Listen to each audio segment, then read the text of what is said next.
Bismillahirrahmanirrahim. Alhamdulillahirabbil alamin.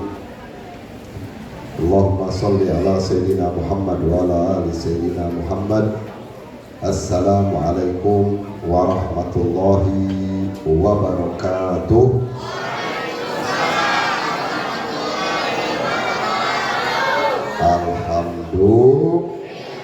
Alhamdulillahirabbil alamin. Masya Allah, ya hadir.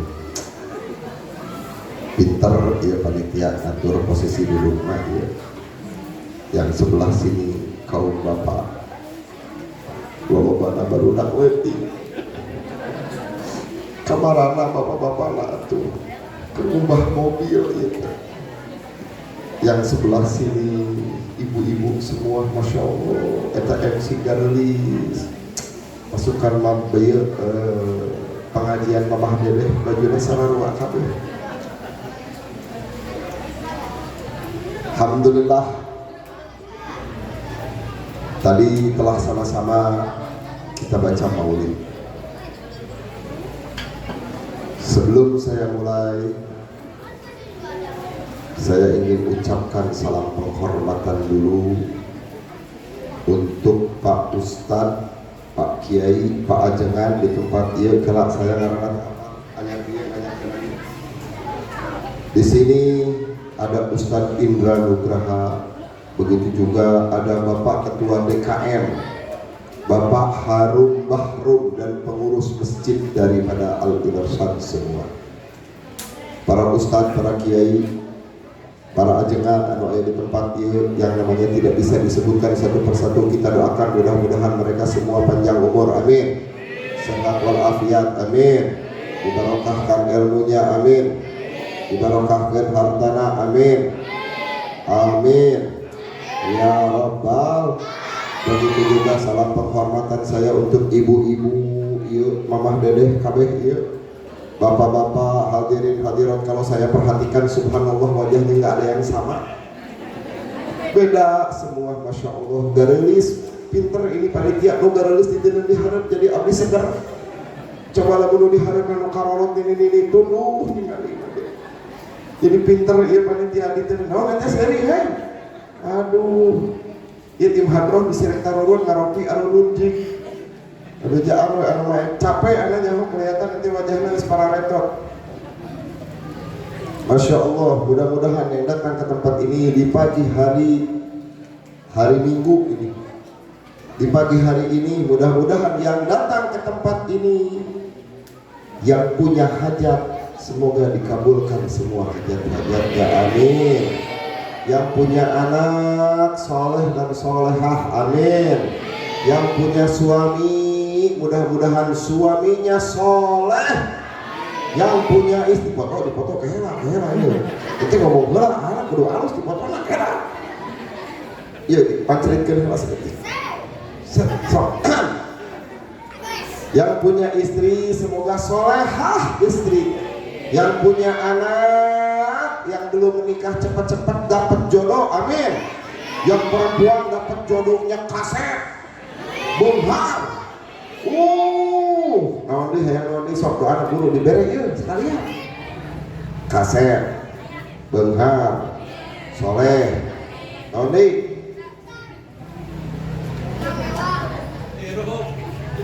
Iru. Atuh mau lain ge salaki eta mah kuburkeun. Namun deui request. Atos bahir deui. Padahal mah minta sekalian pengen punya suami yang cakep, tajir, soleh, mobilnya Pajero 12 pintu, rumahnya 20 tingkat ke atas, 20 tingkat ke bawah, begitu. Tong kagok, eta mah ka Allah mah dikagok-kagok. Baik. Acara pada pagi hari ini maulid. Ini saya mau kasih kajiannya rada serius apa rada santai? Nggak jawab dari budak unggul. Bu, tiung lunas tiung. Ibu masih suka belanja online? Suka belanja online, Bu? Shopee Pay, Pay Later lunas? Enggak. Alhamdulillah. Baik, Maulid. Acara pada pagi hari ini Maulid. Apa yang disebut Maulid? Tadi kita baca Maulid Simtud Durar. Ma huwa Simtud Durar? Apa yang disebut Maulid? Karena ia orang kota KB ya, nu aya di dieu. Saya menganggap daerah sini orang kota, berarti Anda semua terpelajar. Makanya kajiannya yang akan saya kasihkan seetik rada berbobot. Rada munjeroting lieu. Apa yang dibilang Maulid? Tadi kita baca Maulid Simtud Durar. Kitab Maulid itu ada banyak. Ada Maulid Simtud Durar, ada Maulid Diyaul Lami, ada Maulid Berjanji, ada Maulid Diba. Semua kitab Maulid kalau kita perhatikan isinya semua tentang sejarahnya Nabi Muhammad SAW. Acara-acara seperti ini itu acara-acara penting. Acara Maulid yang kita adakan pada pagi hari ini itu penting. Kenapa penting? Untuk menumbuhkan rasa cinta kita kepada Nabi Muhammad SAW. Nabi Muhammad SAW itu dikuatkan hatinya oleh Allah Subhanahu wa Ta'ala. Allah turunkan dalam Al-Quran yang berbunyi Bismillahirrahmanirrahim, wa kullan naqussu 'alaika min amba'ir rasuli ma nuthabbitu bihi fu'adak. Kami ceritakan kepadamu wahai Muhammad supaya hatimu merasa teguh. Nabi Muhammad diteguhkan hatinya oleh Allah melalui cerita-cerita nabi-nabi terdahulu. Nabi, seorang nabi manusia pilihan, hatinya diteguhkan oleh Allah. Melalui apa? Melalui cerita-cerita nabi-nabi terdahulu. Sama sekarang yang kita baca adalah cerita kita punya Nabi Muhammad SAW. Salah satu tujuan utama daripada acara seperti ini untuk meneguhkan hati kita dan menumbuhkan rasa cinta kita kepada Nabi Muhammad SAW. Jadi acara-acara seperti ini itu penting. Pentingnya kenapa? Satu, untuk bertaqarrub kita kepada Allah, mendekatkan diri kita kepada Allah. Yang kedua, acara seperti ini itu untuk mengenalkan Nabi supaya orang mau ke Nabi orang, supaya kita mengenal Nabi kita. Kira-kira sampai sini paham Ibu? Saya lanjut ya. Baik, acara Maulid isinya sejarah. Perlu dipahami sebelum saya mulai, tanamkan di dalam hati kita. Tolong tanamkan dalam hati kita nih para ibu-ibu, adik-adik, bapak-bapak. Tanamkan dalam hati kita bahwasannya segala sesuatu yang nyambung kepada Nabi Muhammad, apapun itu jenisnya, perkara itu semua menjadi mulia. Pahami. Sebelum kita berbicara panjang kali lebar kali luas, pahami dulu dalam diri kita. Tanamkan di dalam jiwa kita, apalagi yang muda-muda nih. Pahami, tanamkan dalam jiwa kita bahwasannya segala sesuatu yang nyambung kepada Nabi, apapun itu jenisnya, itu mulia. Makkah, Madinah menjadi mulia. Kenapa? Karena Makkah tempat lahirnya Nabi. Madinah menjadi mulia. Kenapa? Karena Madinah tempat wafatnya Nabi dan Nabi dikuburkan di Madinah. Itu pahami. Semua, apalagi yang namanya syariat, maka otomatis syariat itu menjadi mulia. Baik, sejarah.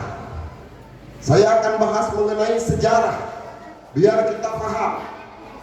Maulid, bagi yang punya Google silahkan Anda buka terjemahan Maulid, maka akan muncul di situ terjemahan Maulid Berjanji, terjemahan Maulid Diba, terjemahan Maulid anu.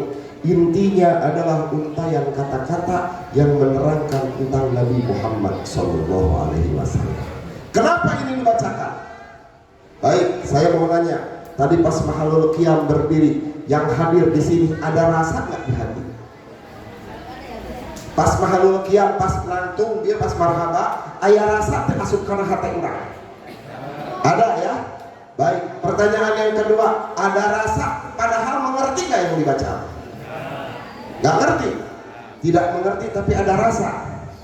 Itu hebatnya Maulid. Kita tidak mengerti, tapi ketika dibacakan sejarah Nabi, ada rasa di hati kita sampai kita terasa merinding, terasa karena hati tersong, menumbuhkan rasa cinta kita kepada Nabi Muhammad SAW.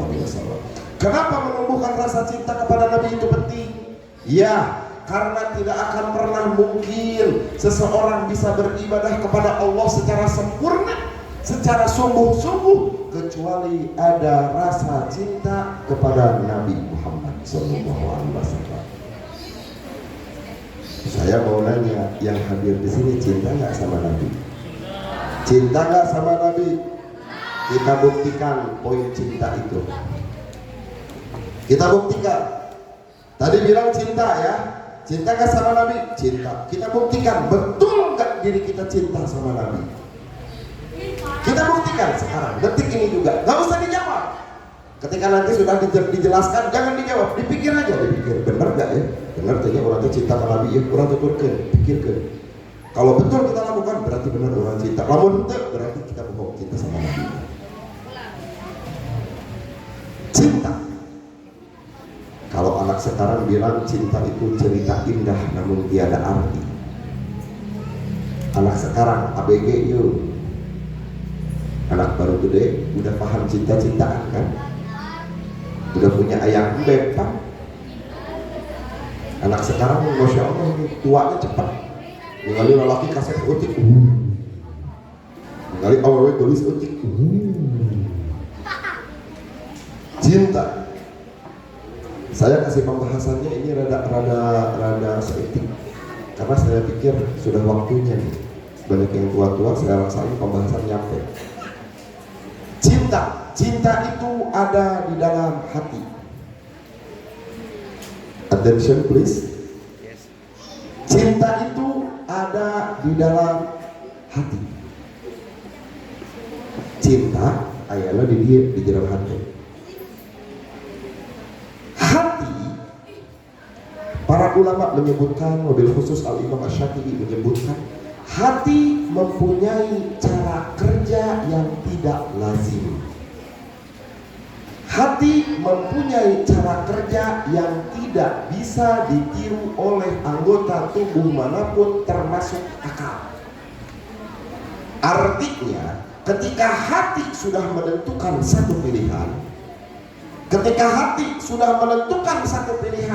semua anggota tubuh dipaksa tunduk kepada keinginan hati, termasuk akal kita dipaksa tunduk, walaupun keinginan hati itu salah. Ngerti nggak? Hati sudah menentukan pilihan, anggota tubuh manapun, kepala, kaki, tangan, kabeh anggota tubuh tunduk kepada keinginan hati. Yang dahsyat, akal kita pun dipaksa tunduk ngikut pada keinginan. Padahal keinginan hati itu salah.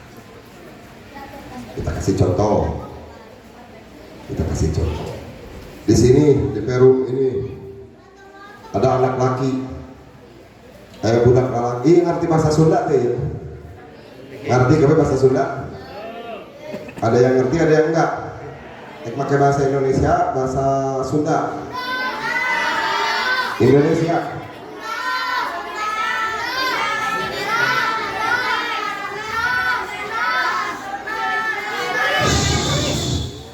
Bahasa Indonesia, bahasa Sunda, bahasa Inggris, bahasa Rusia, iya, bahasa Arab, mau aja di salah nggak ya, di lembur iya, pakai bahasa Sunda ya. Cuman maaf kalau Sundanya kasar karena saya nggak bisa Sunda, bisa Sunda kasar. Di sini nih, di Perum ini, Perum Cisereh itu. Perum Cisereh City. Di Perum Cisereh City ada anak laki-laki namanya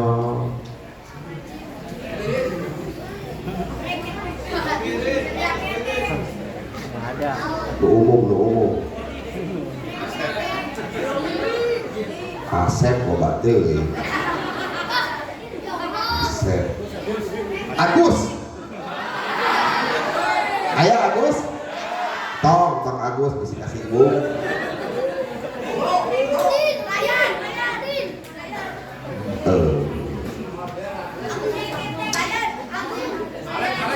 Alex. Ayah Alex. Alex. Oh ya, di marotak Alex. Di peleret mah Alex itu tukang kudut. Mang Alex. Karena nama Darmo jadi Alex. Darmo, bener. Iya jelema si Darmo mus tes. Ayah jelema di dia ngaranna Alex. Jangan Alex. Alex ini senang sama satu perempuan ini kerjaan ini. Mana ngaranna Alex? Lek, hampura Lek. Iya mah contoh Lek. Pak Alex, bapak, mang, adek, atau naon ya? Wah, geus kolot. Ampun, aduh kacau ya. Wah jadi jangan Alex. Aduh geus kolot. Hampura ngerasa. Ini ya cowok ngobrol dia. Mau jadi mau Alex. Aduh bahaya. Aduh, geus mang Darmo we lah. Rona.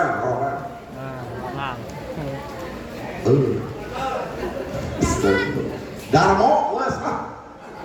Cingala ya begitu dia mau anges-anges ayo we jangan ngarang. Dari tadi enggak beres-beres nyari nama we ya. Darmo, ieu aya si Darmo. Tukang udut. Si Darmo. Iya si Darmo senang sama satu perempuan. Perempuannya ini cakep luar biasa. Pokoknya mah super. Pisang. Nama perempuannya iya gelis kan kayak gotek iya.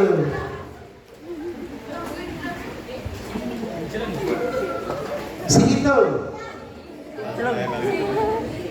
jangan karena itu jadi masalah. Namun disebut karena Reni pasti ayah gitu. Rina pasti ayah. Untunglah ada kurang dibalik dong kusendal kan. Iya sih itu gelis nanti memperangkat ibu. Gelis luar biasa. Eta lamun lempang dia boy. Bakat ku gelis. Eta mah geus wajahna aduh udah make secin care pan wajahna teh. Secin care MS Glue. Itu sirup di sorodot. Sirup nempel sorodot bakat geuleur gelis di paparan. Nah, ieu si Darmo bogoh kasih itu. Contoh kerja hati nih. Darmo ini senang sama itu, senang nangis wah. Lamun itu liwat Darmo kieu.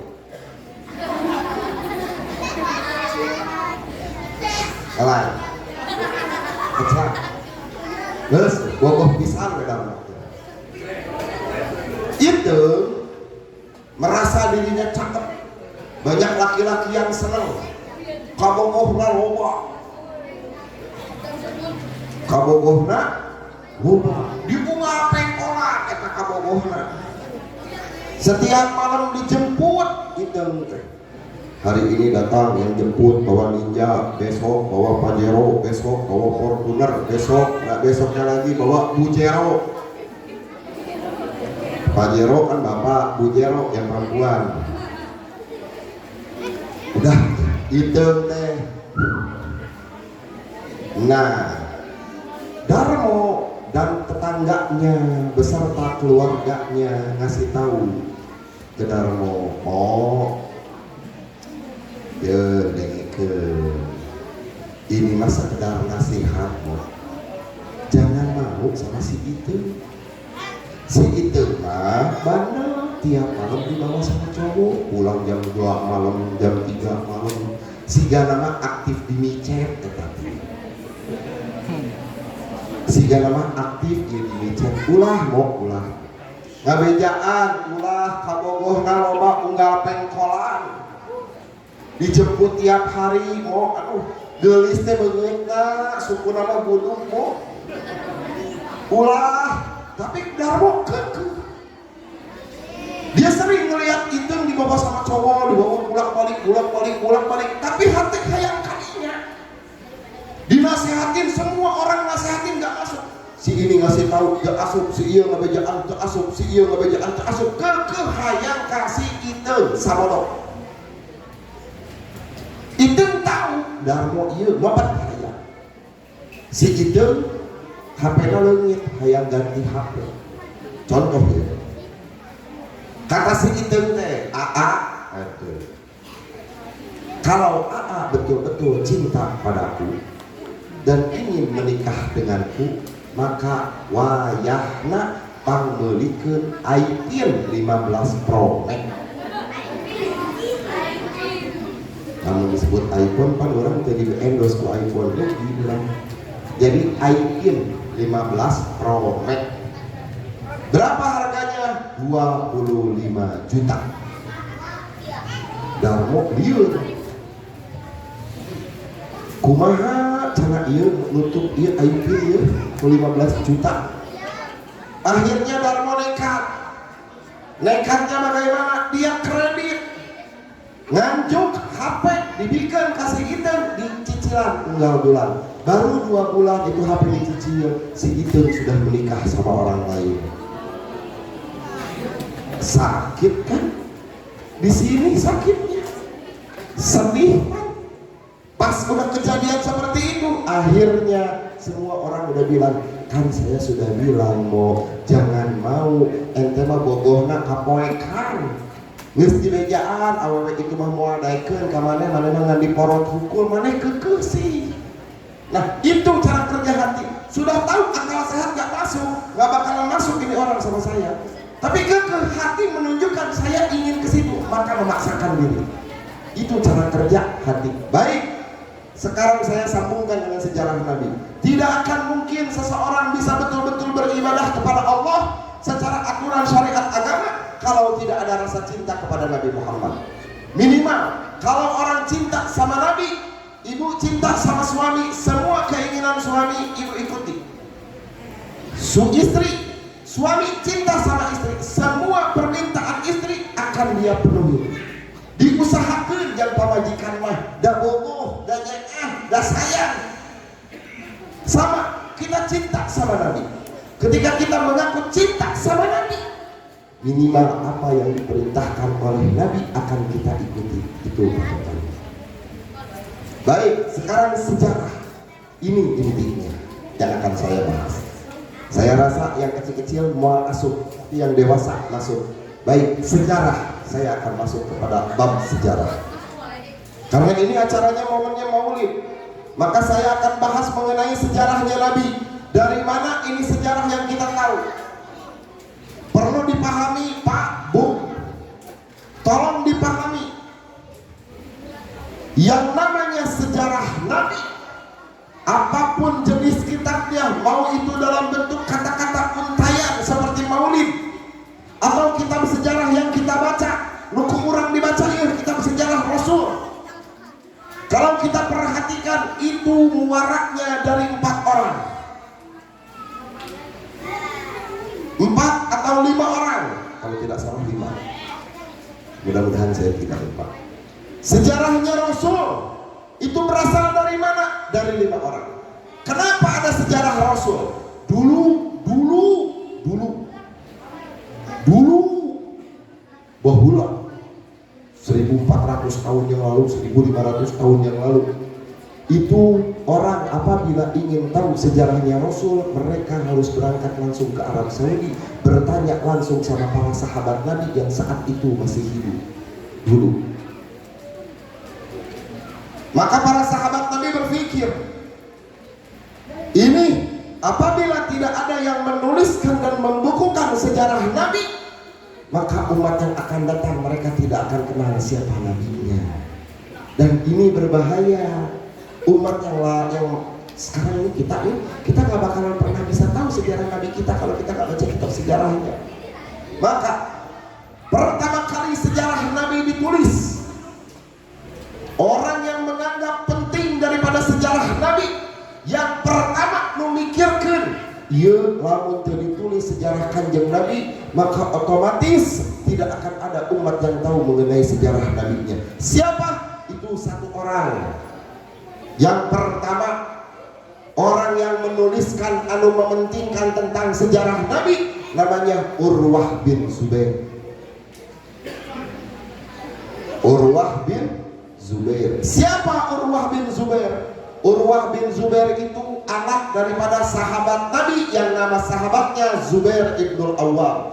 Zubair ibnul Awwam sahabat Rasul, masuk Islamnya langsung di tangan Rasul. Beliau menikah dengan seorang perempuan namanya Asma. Siapa Asma? Asma itu anak daripada Khalifah Sayyidina Abu Bakar As-Siddiq. Sayyidina Abu Bakar punya anak perempuan namanya Asma, menikah dengan Urwah bin Zubair, menikah dengan Zubair ibnul Awwam, punya anak namanya Urwah bin Zubair. Beliaulah orang yang pertama memerhatikan sejarah daripada Rasulullah SAW. Saat itu Urwah bin Zubair berpikir, ini kalau tidak ditulis sejarah Nabi berbahaya. Maka Urwah bin Zubair saat itu dicari. Dia bertanya sama ayahnya, dia bertanya sama kakaknya, sama adiknya, ditanya semua sama sahabat yang masih hidup. Bagaimana Rasulullah SAW itu? Kumaha sih bahala Rasul? Ditulis sejarahnya.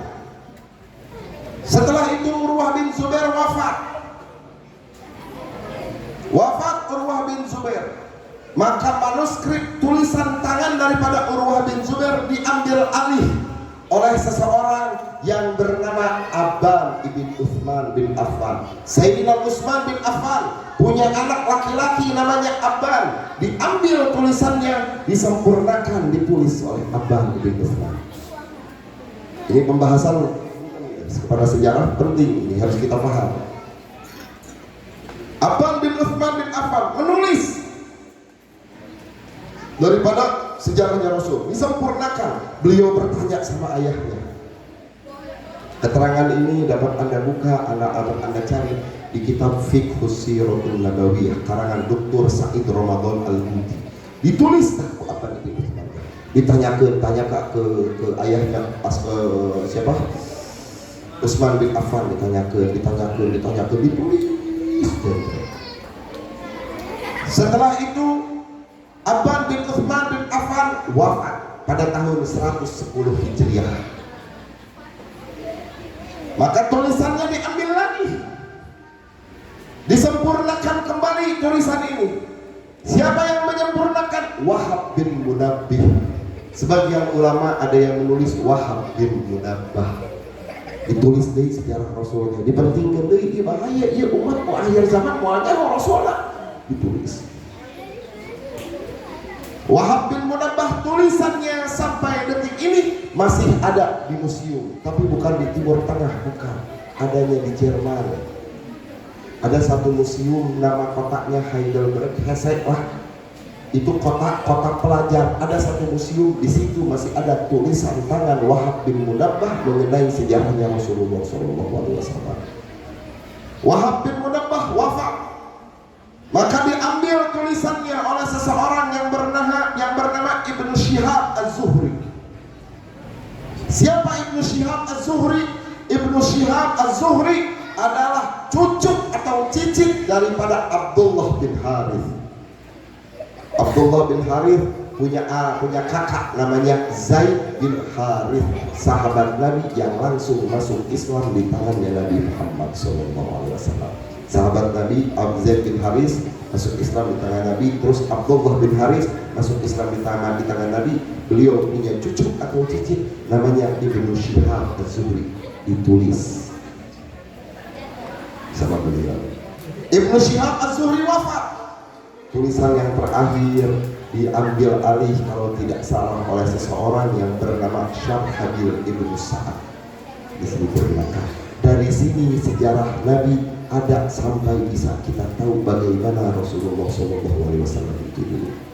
Beliau yang pertama menulis. Setelah itu masuk lagi masa kepada Ibnu Ishaq, Ibnu Hisham, terus sampai sekarang.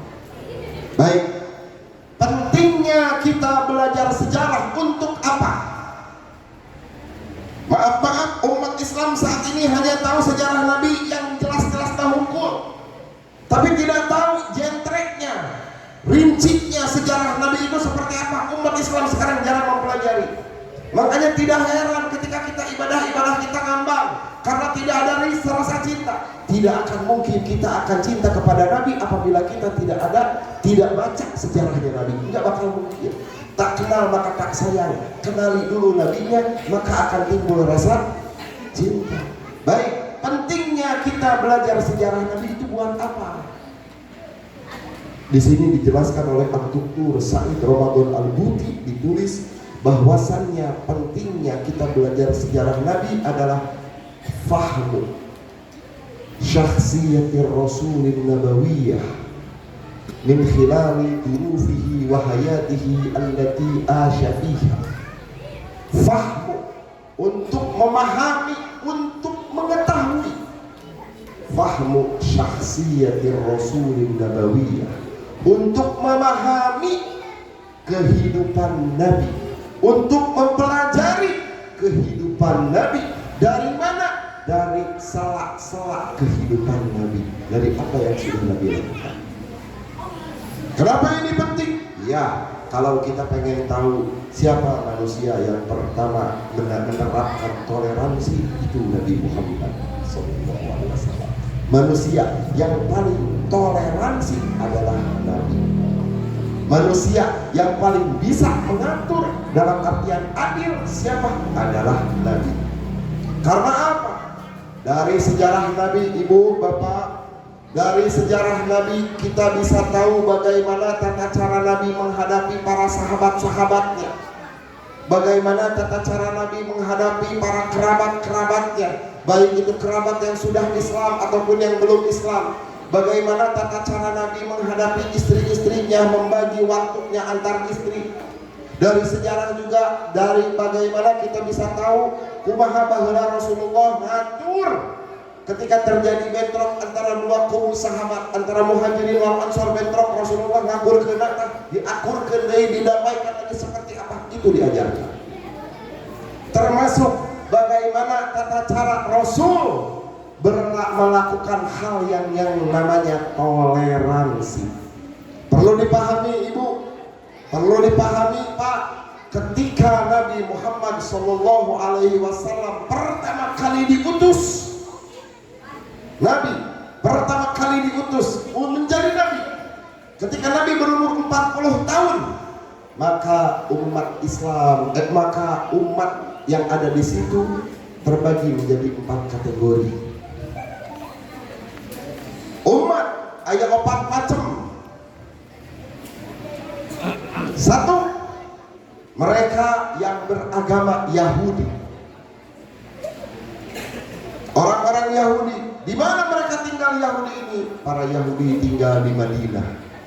Mereka tinggal di Madinah sudah 1000 tahun. Tujuan Yahudi tinggal di Madinah kenapa? Mereka tahu bahwasannya Nabi yang terakhir itu akan ada di antara Makkah dan Madinah. Apabila dia lahir di Makkah, maka dia akan hijrah ke Madinah. Apabila dia lahir di Madinah, maka dia akan hijrah ke Makkah. Antara dua kota ini, mereka Yahudi sudah tahu dan mereka menunggu kelahiran sang Nabi. Tapi ketika lahir, subhanallah, mereka menolak, tidak mau untuk bersyahadat. Yahudi di Madinah. Bagaimana cara Nabi menghadapi Yahudi? Itu dijelaskan. Yang kedua, kaum Nasrani atau kita bilang Kristen. Di mana nih kaum Nasrani mereka tinggal? Kaum Nasrani tinggal di satu kota yang namanya Najran. Najran itu perbatasan antara Saudi Arabia dengan Yaman. Mereka tinggal di sana. Bagaimana cara Nabi menghadapi kaum itu diajarkan. Cara toleransi seperti apa itu diajarkan. Yang ketiga, bagaimana cara Nabi menghadapi yang ketiga, kaum apa? Yang ketiga, mereka orang-orang Arab yang kebanyakan mereka adalah menyembah kepada berhala. Menyembahnya berhala, patung, Bagaimana cara Nabi menghadapi mereka, itu diajarkan. Yang keempat, ini yang paling sedikit, umat-umat saat itu mereka menyembah dengan sisa-sisa daripada syariat Nabi Ibrahim. Intinya di dalam sejarah Nabi itu diajarkan cara kita dalam beragama. Semuanya muaraknya dari sejarah Nabi Muhammad SAW. Makanya sejarah Nabi itu penting. Jadi kita nggak bisa sembarangan, Pak. Sekarang maaf saya mau nanya nih. Tadi di awal saya bilang cinta kepada Nabi, betul? Saya tadi bilang cinta kepada Nabi ya Bu ya? Betul. Baik. Kalau betul kita cinta kepada Nabi, kita akan paham sejarah Nabi. Setelah paham sejarah Nabi, maka akan muncul rasa cinta kepada Nabi. Ketika muncul rasa cinta kepada Nabi, maka otomatis tata cara ibadah kita akan mengikuti syariat daripada Nabi Muhammad SAW. Kalau Nabi bilang ini perkara haram, maka haram. Kalau Nabi bilang ini perkara halal, maka halal. Kalau Nabi bilang ini perkara wajib, maka wajib kita lakukan. Kalau Nabi bilang perkara ini tinggalkan, maka wajib kita tinggalkan. Clear? Baik, sekarang dalam implementasi dalam ibadah kita sehari-hari, maaf nih. Maaf. Kita semua di sini sudah dewasa, Islam dari dulu Islam. Beribadah sama Allah sudah dari dulu, betul Ibu? Baik. Ketika kita betul-betul cinta sama Nabi, maka kita akan mencari tahu contoh dalam ibadah bab sholat saja. Saya nggak mau panjang ke sana ke sini. Contoh dalam ibadah bab sholat saja. Kalau betul kita cinta sama Nabi, maka minimal sholat kita akan mengikuti apa yang diperintahkan oleh Nabi Muhammad SAW. Kebanyakan orang sekarang saat ini, detik ini, ibadah sholat mereka hanya menggugurkan kewajiban saja. Orang banyak melakukan sholat, istilah orang Sunda nama ulah tetering. Giliran aya kahayang minta ke Allah hayang beunghar. Ari sholat tertinggalan. Ketika kita akan sholat, ibu maaf, ibu mau sholat, ibu pengen sholat ibu yang benar, maka otomatis kita, urang teh hayang sholat tuh bener, lamun sholat tuh bener teh kumaha, tata cara syarat rukunnya harus terpenuhi. Kalau pengen bener sholatnya kita harus paham satu, syaratnya apa saja, dua, rukunnya apa saja, itu harus kita penuhi. Syarat sholat, salah satu syarat sholat apa? Harus bersih dari dua hadas, hadas besar, hadas kecil. Kita akan belajar apa itu hadas besar, apa itu hadas kecil. Setelah tahu hadas besar, hadas kecil, orang kalau punya sholat nggak boleh punya hadas.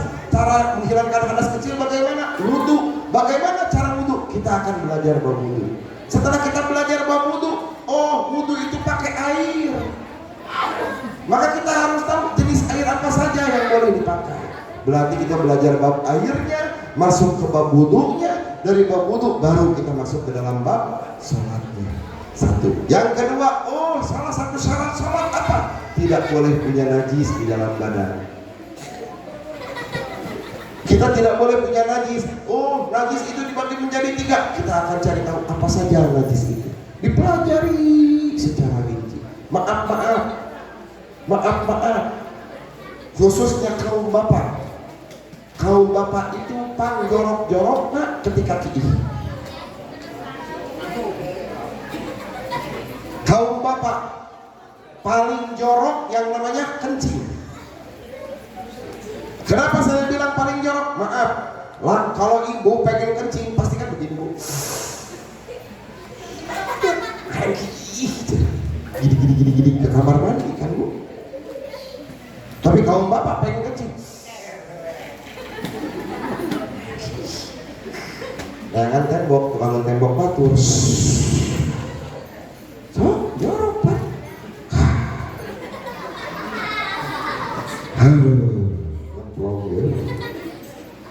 Beres kencing ceboknya gimana? Ada air pakai air, nggak ada air tembok. Kaum bapak paling jorok kencingnya. Kita bicara maaf bukan porno ini, kita bicara belak-belakan. Sebab laki-laki itu paling jorok. Palek dah, gimana palek dah? Kini nak laki dah jorok. Baik, ketika selesai kencing. Yang diajarkan ketika kecil bagaimana?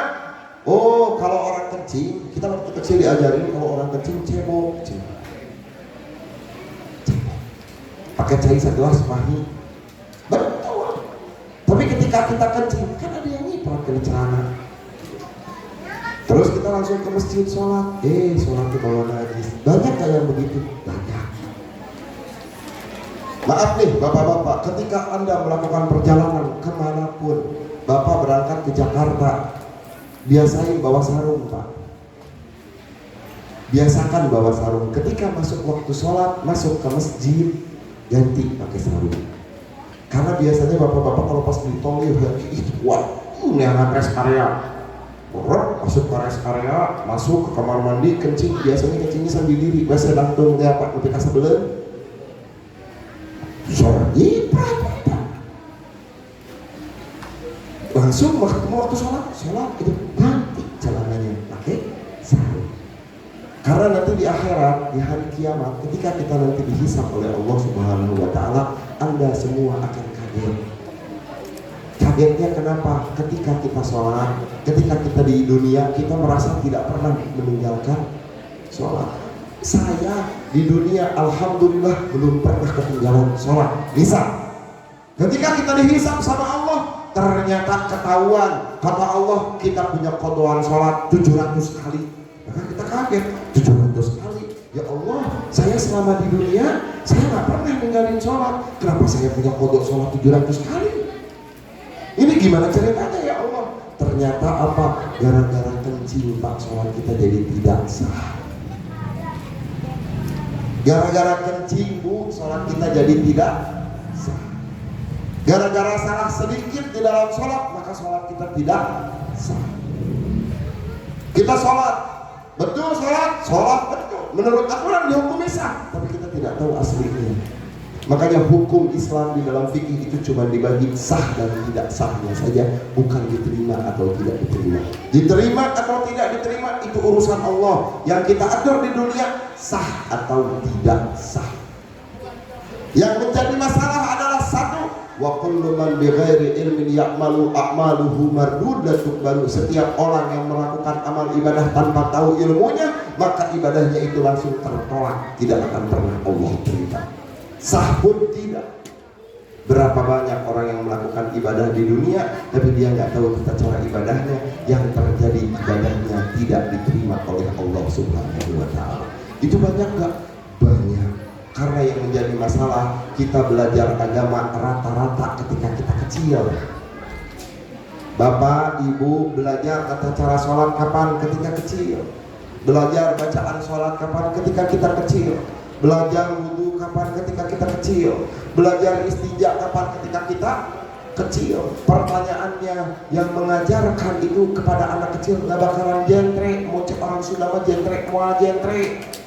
Pasti diajarin dasar-dasarnya aja. Kenapa? Karena mereka masih kecil, belum bisa diajarin yang dalam-dalam. Nggak mungkin ngajarin kepada anak kecil. Anak perempuan nih, misal ada anak umur 6 tahun, diajarin kepada anak perempuan umur 6 tahun, Neng, hati-hati ya, kalau head tidak boleh sholat. Anaknya bakal nanya, headnya naon? Dan saya ngerti bapak head. Umur 7 tahun, Neng, hati-hati ya, kalau sholat, Neng gak boleh ke masjid kalau head. Maka ini anak perempuan yang kecil bakal bertanya, head, hari headnya apa? Karena belum nyampe. Anak kecil, laki-laki, segini gini diajarin, jangan kade ya, amun kiih ulah nyiprat. Gak bakal nyampe otaknya. Yang diajarin ini apa? Jangan kalau kencing cebok. Betul. Kita ngajarin anak kecil umur 6 tahun, 7 tahun, ketika diajarin kalau kencing cebok ya. Cara cebok gimana? Ambil gayung siram, biur. Udah, gak bakal diajarin. Hati-hati kalau kencing nyiprat, gak boleh, nanti celananya. Gak bakalan ngerti, belum nyampe otaknya. Tapi ketika ini anak sudah mulai dewasa, apalagi sudah sampai kepada tahap dewasa, dia nggak belajar agama lagi, maka pemahaman yang waktu kecil itu dibawa sampai dia dewasa. Akhirnya sholatnya pagurisa. Dan ini yang harus dijaga. Saya mau nanya kepada ibu-ibu nih, khusus ibu-ibu. Ibu haid nggak? Men teh? Men. Ada nggak yang tahu hitungan men ibu sendiri? Ada nggak yang pernah menghitung mensnya ibu? Enggak kan? Ada nggak? Dihitung nggak? Tanggal berapa pertama men, selesai bagaimana? Dihitung. Baik. Ketika kalian bisa bedain antara istihadah dan nifas. Kenapa ini saya tanya kepada kaum ibu? Saya di Pleret buka pengajian khusus men, ngebahas men, yang hadir ibu-ibu semua. Dan laki menten men. Yang dahsyat bu, yang dahsyat, saya buka pengajian khusus men, bab getih awewe 6 bulan bu. Pertama-tama liar bu, diajarin sekarang, besoknya lupa, besoknya diajarin lagi, lupa lagi. Jadi setiap pertemuan balik lagi 6 bulan. Sampai saya bingung, ya Allah, yang men ibu, yang pusing saya. Saya nggak men bu, saya cuma ngejelasin hukum, tapi kenapa ibu yang men nggak paham-paham? Jawabannya liur, perempuan yang di KB suntik pasti rusak belanja, betul. Siklusnya ngaco ya. Berapa banyak perempuan yang melakukan ibadah padahal dia dalam keadaan haid, dan berapa banyak perempuan meninggalkan ibadah menyangka dirinya haid padahal dirinya istihadah. Coba kita lihat, ini men beribadah sambungannya kuat. Banyak perempuan yang nggak puasa merasa dirinya haid, saya haid. Apalagi yang kerja di pabrik. Saya ada teman perempuan kerja di pabrik dari awal Ramadan sampai akhir Ramadan terpuasa, ditanya haid terus. Kurang aja karena puasa haid, banyak haid sebulan sih teh. Korea gue tahu ujung nama hulu dari dahar pabriknya hubungan cara panas. Ya alasannya menihat aja haid di tanggal hiji di tanggal 30 Ramadan ya. Namun ente haid kos itu ke rumah sakit sih ya. Perempuan kita babi. Berapa banyak perempuan yang tidak memahami urusan perhaidan.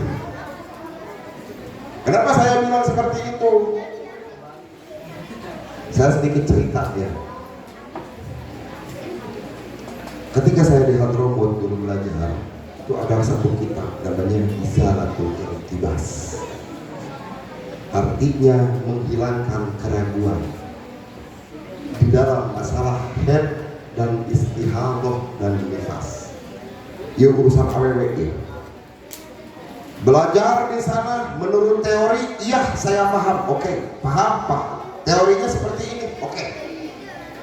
Tapi saya butuh pembuktian bu. Akhirnya bagaimana? Waktu itu saya belum menikah, jadi bingung menanyakan kasar. Banyak yang santri AWW menanyakan, gimana kan kumaha diomongin pak? Akhirnya bagaimana bu? Saya korbankan 3 wanita terdekat saya. Adik kita. Satu, saya punya ibu. Yang kedua, yang 2 orang saya punya kakak perempuan dua-duanya. Ini 3 wanita korban setahun bu budak-budakku saya. Begitu saya masuk, buka kitabnya, saya nanya ke orang tua almarhum, mama haid tanggal sadaraha. Deui atuh. Itu hari itu dia sama antara tanggal sakit. Oke, saya nanya ke kakak perempuan yang pertama sama, yang kedua sama. Akhirnya ketiga-tiganya saya ngomong, lamun keluar darah haid bejaan ya. Haid naon? Geus apa nama bejaan. Baik, ibu akhirnya saya tahu, geus haid. Oh, geus jam sabaraha? Tadi teh teuing atuh nya segera mah subuh. Karena positif jam sabaraha. Saya mau hitung jamnya. Ya berarti jam 4:30 lah. Oke, 4:30 tanggal sekian mama haid. Mah, nanti maaf bukan ngomong jawab. Nanti roti tawar, saya nyebutnya namanya softtek merenya. Bapak paham softtek Pak? Softteknya saya pengen lihat, tapi jangan dicuci ya Mah. Hah? Jangan mau? Bukan anakku. Guru, cici. Ya apa? Saya pengen lihat. Akhirnya apa? Softtek ini doang ini. Jangan sih asal liur cara itu. Ditaruh, saya lihatin, saya samakan dengan yang kita. Oh, bentuk darahnya seperti ini, kekentalannya seperti ini, warnanya seperti ini. Oh, ada bintik-bintiknya. Oh, ini begini. Baik, itu yang pertama. Hari pertama. Hari kedua sama. Hari ketiga sama. Saya mau jelas ini. Hari pertama head pasti sedikit, tidak terlalu banyak. Hari kedua agak banyak. Hari ketiga ngayar. Hari keempat ngayar. Hari kelima mulai rap. Hari ke-6 mulai berhenti, hari ke-7 selesai. Betul. Itu saya meneliti ibu saya, ibu kakak itu sampai marah-marah. Siapa harus gelo, cara yang buat begitu, lain gelo, iya hukum. Kunaon, saya mau ngajarin orang. Kalau saya yang tidak melihat secara langsung, karena jenis darah perempuan itu ada yang merah, ada yang hitam, ada yang kuning, ada yang putih, ada yang merah, bercak-bercak hitam. Itu semua. Ini diajarkan ke ibu-ibu anu hebat. Saya buka pengajian itu ngejelasin ibu 6 bulan Bu. Sampai akhirnya wallahu a'lam geus urusan head tanggung we sorangan-sorangan. Bieur aing ngajarkeun teh ngarti-ngarti 6 bulan ieu. Unggal poe 6 bulan nepi ka olam eta ibu-ibu. Urusan head eta Pak. Kenapa ini harus jelas? Ya, karena head Anda itu berhubungan dengan ibadah Anda. Karena head Anda itu berhubungan dengan ibadah. Tugas mengajarkan head siapa? Suami. Suami wajib mengajarkan istrinya bab head. Berarti lamun istri nanti nyaho head, suami berdosa. Dieur kan Pak? Hanya kawin cenah aing. Nah, suaminya nggak ngerti bab head. Kalau suaminya tidak mengerti, maka kewajiban suami untuk menyuruh istrinya belajar ke majelis taklim, belajar bab head. Dan bukan hanya bab head, bab sholat, bab puasa, bab zakat, bab haji, bab umroh. Mudah-mudahan di sini kalau ada yang belum umroh sih buru-buru arahkan, amin. Barokah duit, amin. Sing balaleunhan, amin. Semuanya jadi orang kaya, amin. Kenapa harus jadi orang kaya? Karena orang kaya sholatnya tenang Bu. Orang kaya itu kalau sholat tenang Pak. Tapi orang kalau susah, belangsak, loba utang, gesek, sholatnya khusyuk. Bukti? Perlu bukti? Sok ibu lamun beunghar, ibu orang kaya, tajir, baju bagus, kena baru, sejadah baru, kan? Sholatnya pun begini.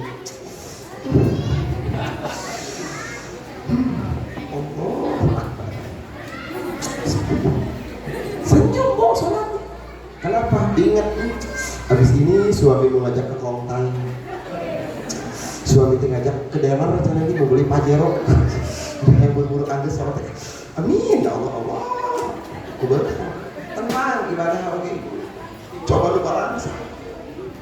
Yang banyak hutang, sholatnya udah tes ku sholat loba hutang sholat lagi. Mau kena bau. Hasil jangan kena deh. Semoga hitam-hitam. Astagfirullah ya Allah. Gelar sejarah juga. Aduh ya Allah. Baru mau Allah lagi. Mang Aceh bager, Mang Aceh mah. Allah. Kita salah bager ku bager nanti usaha. Pohon macam Fatihah ini. Astagfirullah, ya Allah, sampai Allah. Lu susah sama sholat lagi itu. Coba lu senang sholatnya cepat. Lu benar, lu pang lagi gagah lah. Orang kalau punya duit. Ad-dunya bil fulus kulli syai'in ambus. Jalannya aja gagah. Ustaz mau kemana? Ke depan. Ustaz Bahru mau ke mana? Kapan? Boga duit. Coba langsung boga duit dan lobang hutang. Rumah di sini, dia utang ke warung, boleh mah, muter. Pak Ustaz pada kemana nih? Ya Allah, lupa belum bisa bayar, lupa dompetnya di rumah kita ini jalan dulu beli, kabur. Boga duit mah, makanya kita doanya mintanya sama Allah mudah-mudahan sing balaleunhar. Rumahnya bagus 10 tika, mobilnya loba. Kita minta sama Allah lamun perlu ya Allah pas bersin, bukan ingus yang keluar, receh. Bersin, orang ingus ente receh, kecering. Minta ke Allah kalau kamu sing beunghar. Baik, tapi ada tapinya. Ini sebelum saya tutup, karena saya ada jadwal satu lagi.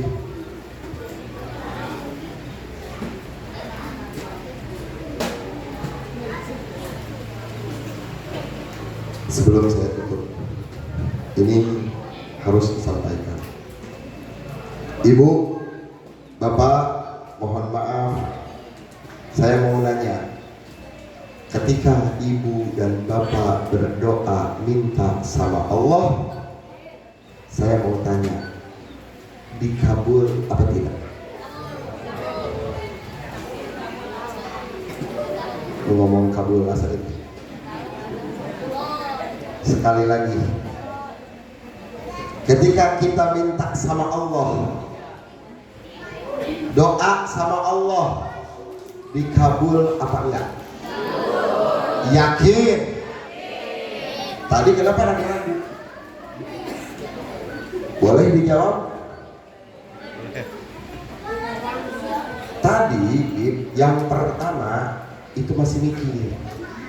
Ketika Habib bertanya dikabul apa enggak, masih mikir. Mau ngomong enggak dikabul, takut salah. Mau ngomong dikabul, belum. Ya Bu ya. Akhirnya ibu cari yang aman, apa? Dikabul. Baik, sebelum ditutup, ini pertanyaan yang paling sering saya dapatkan. Ketika kita berdoa sama Allah, dikabul apa enggak? Masih bisa nangkap ibu? Bu? Mama Dede? Bapak masih nangkap ya Pak? Baik ya. Ketika kita minta sama Allah, pertanyaannya doa itu dikabul apa tidak?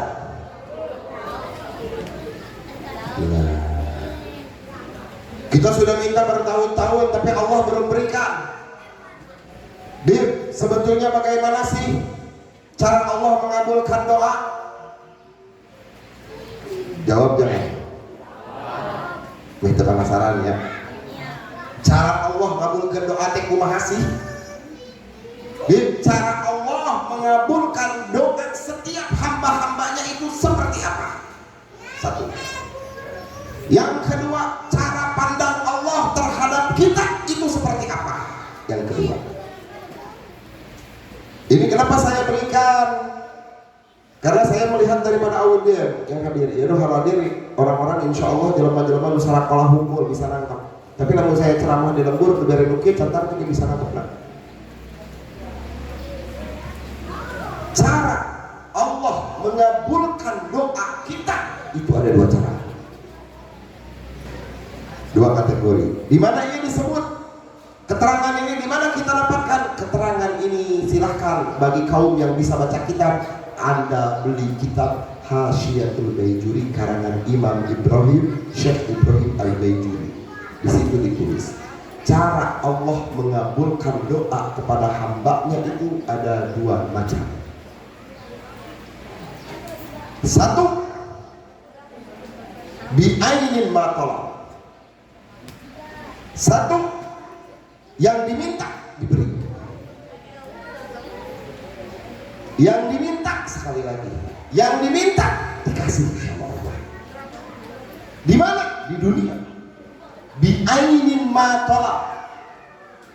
Kita minta kaya sama Allah, contoh. Kita minta kaya, atau kita minta menurut logikanya kita nggak bisa naik haji. Hidup aja susah, makan aja susah, listrik aja bunyi mulu, ngik, melihat tekan 20.000. Hutang loba, di warung mesti hutang. Kemana-mana dikejar orang, di udah hutang.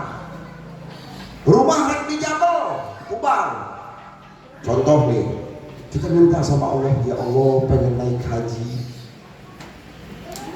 Ibu selesai sholat berdoa sama Allah, ya Allah pengen naik haji, pengen umroh, pengen haji, pengen umroh. Doanya sama Allah seperti itu. Menurut logika akal sehat nggak bisa. Boro-boro naik haji mana dah harga hese. Tapi terpuguh-puguh ada orang yang datang sama ibu, Bu, saya pengen ngeberangkatin umroh, yuk Bu, bareng sama saya yuk. Ibu berangkat umroh, yuk berangkat. Ibu, hah umroh? Ya. Tahu-tahu ada orang ngajak kita umroh, berangkat kita umroh. Itu yang diminta diberikan. Atau ibu minta kaya, ibu minta beunghar. Menurut logika, ya Allah, urang teh hayang beunghar supaya bisa haji, supaya bisa umroh, supaya bisa pesantrenkeun anak, supaya bisa nyenangkeun. Ibu kerjanya apa? Dagang lotek. Apa ibu dagang lotek? Begitu tuh. Gimana itu golos orang? Ulek. Paling sehari yang beli 10 orang, 20 orang. Ulek. Dagang lotek. Ngadoa ka Allah hayang beunghar. Tepuguh-puguh eta poe eta nu meuli lotek ibu ti isukna teh putih. Cangkel buku. Aduh, bila meuli teh eureun-eureun. Geus cangkel karena 210. Yang beli terus sampai ibu bisa kaya. Ini yang pertama, cara jarang untuk saat ini. Kenapa saya bilang jarang? Karena banyak tata cara syarat doa yang tidak terpenuhi. Salah satu syarat doa kita dikabul oleh Allah, satu yang paling simpel, makanan harus positif halal. Tidak boleh kecampuran yang makruh, tidak boleh kecampuran yang syubhat, apalagi yang haram. Tidak boleh. Tahu nggak contoh makanan haram atau makanan syubhat ibu? Contoh makanan syubhat nih, saya sering ceritain ibu-ibu karena korbannya ibu-ibu biasanya, pelaku utama ibu-ibu. Perlu bukti pelaku utama makanan syubhat ibu-ibu. Ibu kalau beli buah-buahan, mana jeruk sama rasa kilo? 15.000, dipetik anggur satu. Kan ini jeruk aja dipetik anggur.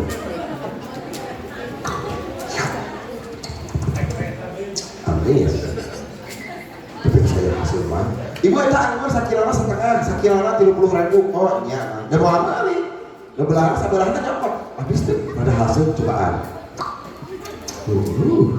Belinya jeruk yang diambil anggur. Eta syubhat. Haram saya nggak bisa bilang haram, syubhat. Syubhat menghalau nggak kepada doa? Iya. Syubhat itu menghalau kepada doa, apalagi makanan yang haram. Itu syubhat. Contoh, beli jeruk yang diambil apa? Atau beli anggur, makanya jeruk tamis. Orang lagi mau nyokot, rasaan, banyak hiji. Itu syubhat. Nah, yang kedua, makna daripada pengkabulan doa ini yang terakhir. Ini agak panjang nih. Yang kedua, makna daripada pengkabulan doa apa? Bi khairin mimma talab. Bi khairin mimma tolak, yang terbaik dari yang kita minta. Ini yang sedang terjadi rata-rata seperti itu. Maksudnya bagaimana? Bi khairin mimma tolak, yang terbaik dari yang diminta. Begini, ibu minta sama Allah pengen kaya. Banyak orang yang melakukan doa sama Allah seperti ini nih. Ya Allah, hayang beunghar atuh usaha hayang lancar, rezeki hayang loba. Saya janji ya Allah, kalau saya dikasih kaya, saya janji semua anak yatim yang ada di Perum Ciseuleuh ini mau dijamin. Saya janji ya Allah, anak-anak mau dipesantrenin. Saya janji ya Allah, sholat mau di masjid 24 jam. Saya janji ya Allah, listrik masjid Al-Irsyad saya yang tanggung. Saya janji ya Allah, saya janji ya Allah, saya janji ya Allah. Terus kita melakukan janji sama Allah. Tapi subhanallah, sudah 10 tahun berdoa kayak begini nggak dikabul juga. Sampai kita berdoa, ya Allah, kita udah janji banyak nih, tapi kok nggak dikabul dulu ya? Ini ya saya beli. Pertama ibu ngedoa saja, bu, ngedoa saja, beres sholat tuh. Lama kelamaan setengah jam, lama kelamaan 10 menit, 5 menit, 3 menit, sampai terakhir ibu udah capek ngedoa, udah ngedoanya begini. Assalamualaikum, assalamualaikum. Ya Allah, udah ngerti ya. Mintanya udah lama, sebenarnya nggak tahu semua. Ya capek doa, tadi kabul. Baik. Ada nggak yang berdoa begitu orang? Banyak kan? Kita punya niatan bagus. Ya Allah, kalau saya kaya, saya sholatnya insya Allah bakalan khusyuk. Anak mau dipesantrenin, masjid mau dijamin, anak yatim mau dibantu, panti jompo mau saya bantu. Ya Allah, tolong ya Allah kasih saya keleluasaan rezeki. Tapi itu doa mulia, bagus niatnya, belum dikabul. Kenapa? Baik, saya akan berikan sebuah logika. Makanya tadi di awal saya bilang bagaimana cara pandang Allah terhadap hamba-Nya. Nih jawabannya. Tapi tidak mirip, tapi tidak 100%, hanya sepersekian persen.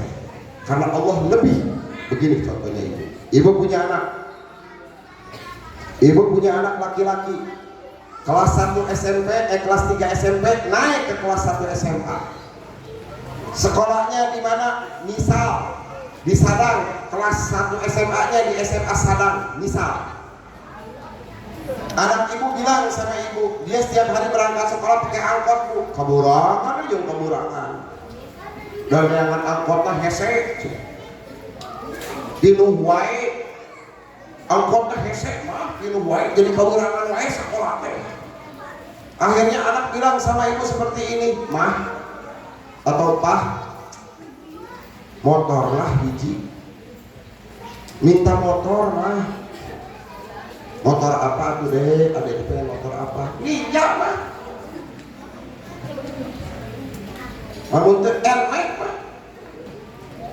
Adek mah janji mah, kalau adek dikasih motor sama mama, adek mau rajin sekolah, nggak bakalan bolos, mual bobogohan, mual ulin wae, arek ngaji ke Ustadz Indra, sholat juga di masjid mah.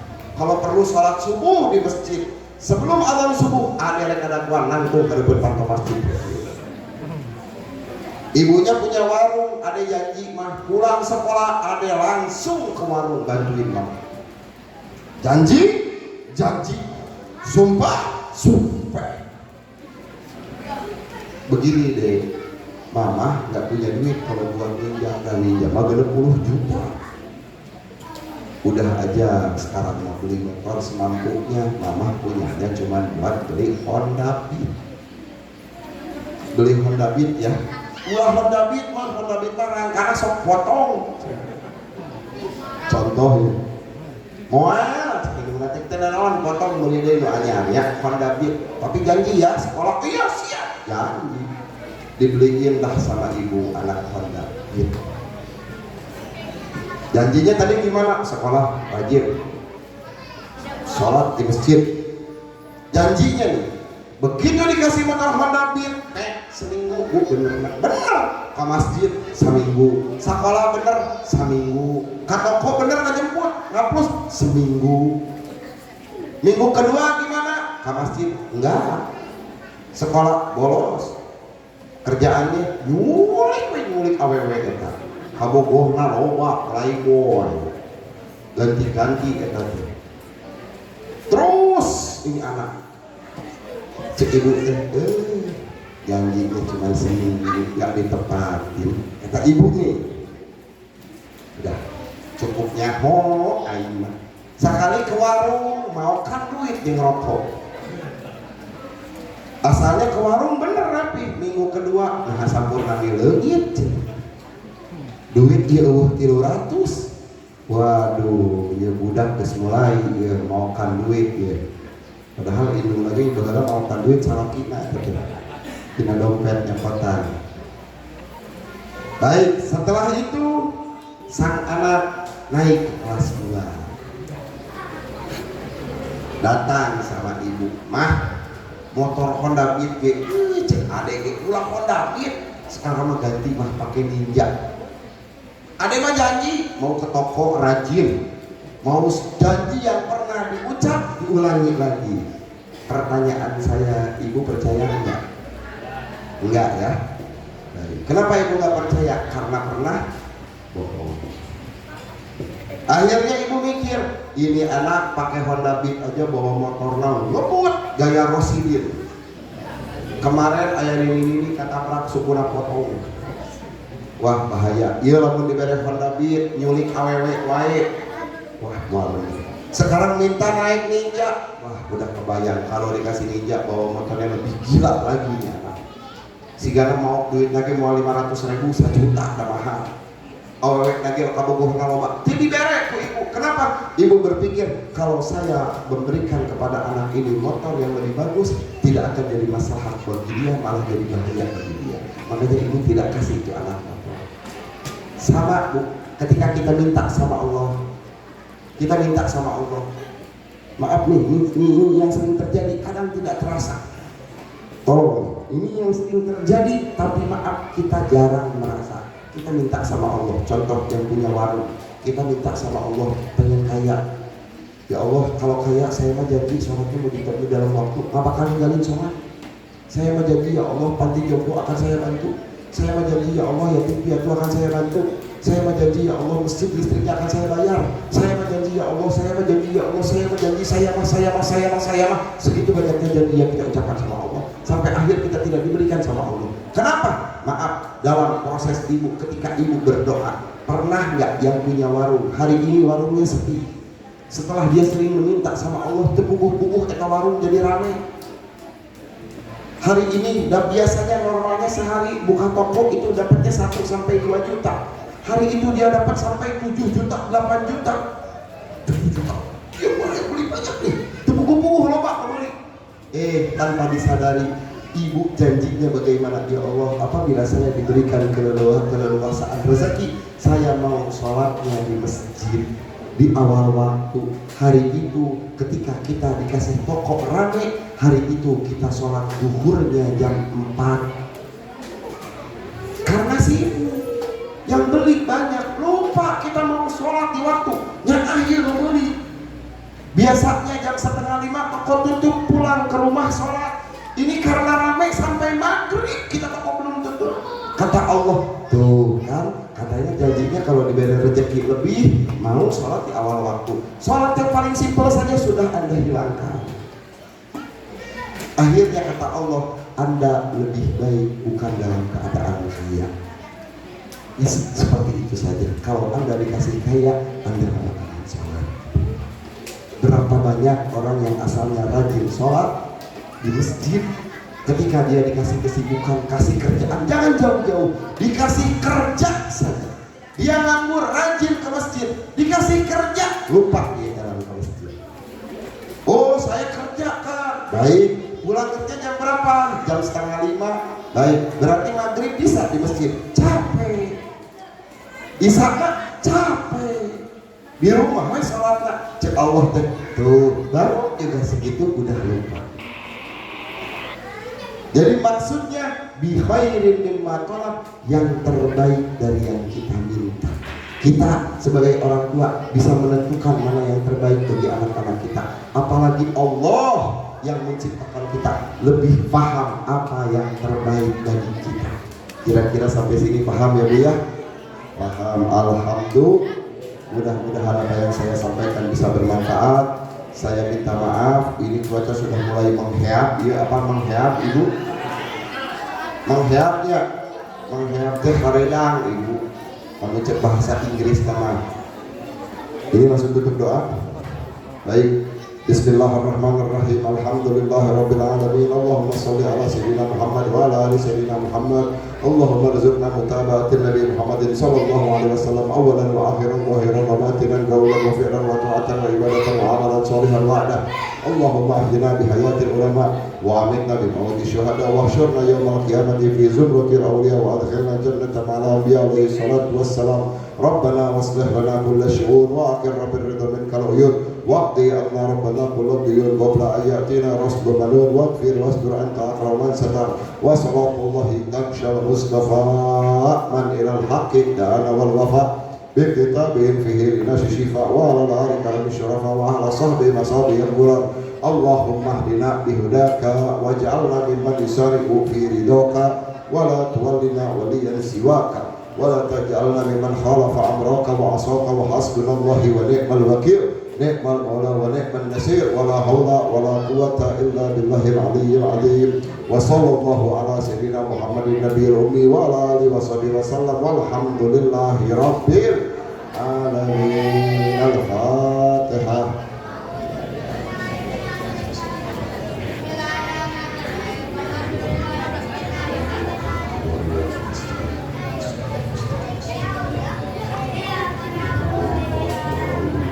Assalamualaikum warahmatullahi wabarakatuh.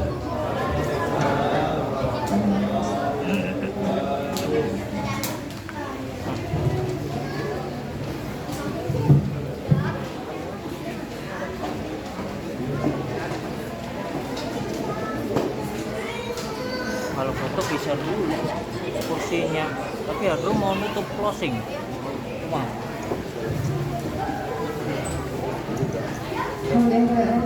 Jazakallah khairan kepada Al-Hamid Taufik Sayyid Al-Jufri atas ilmu yang telah disampaikan.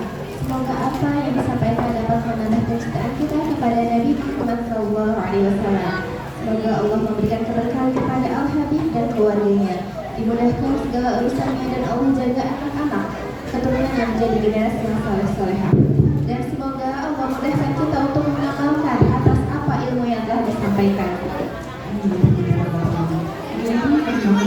Dengan usainya pembacaan doa yang telah dibacakan oleh Ibu tadi, maka usai sudah kegiatan acara peringatan Nabi Muhammad SAW pada pagi hari ini. Oleh karena itu, mari kita tutup bersama dengan membaca hamdalah bersama-sama. Alhamdulillahirabbil alamin. Saya berniat bersama rekan saya, ya, serta segenap panitia mengucapkan terima kasih atas kehadiran Bapak Ibu jamaah semuanya. Dan mohon maaf apabila ada kesalahan baik perbuatan ataupun perkataan. Semoga di lain kali kesempatan kita bisa berjumpa kembali, dan semoga dengan peringatan Maulid Nabi Muhammad SAW ini juga tetap meningkatkan rasa kecintaan kita kepada Rasulullah SAW. Kami informasikan bahwa panitia menyediakan sarapan pagi untuk para jamaah. Untuk area Iwan berada di depan F1 atau sebelah kiri masjid, dan area Ahwat berada di sebelah kanan masjid. Ya, dan tambahan informasi kepada Bapak Ibu juga untuk diperhatikan kembali sampahnya. Jangan sampai sampahnya ditinggalkan dan dibuang kemana saja, karena kita sudah menyediakan ada beberapa tempat sampah ya yang sudah disediakan. Oke. Wassalamualaikum warahmatullahi wabarakatuh.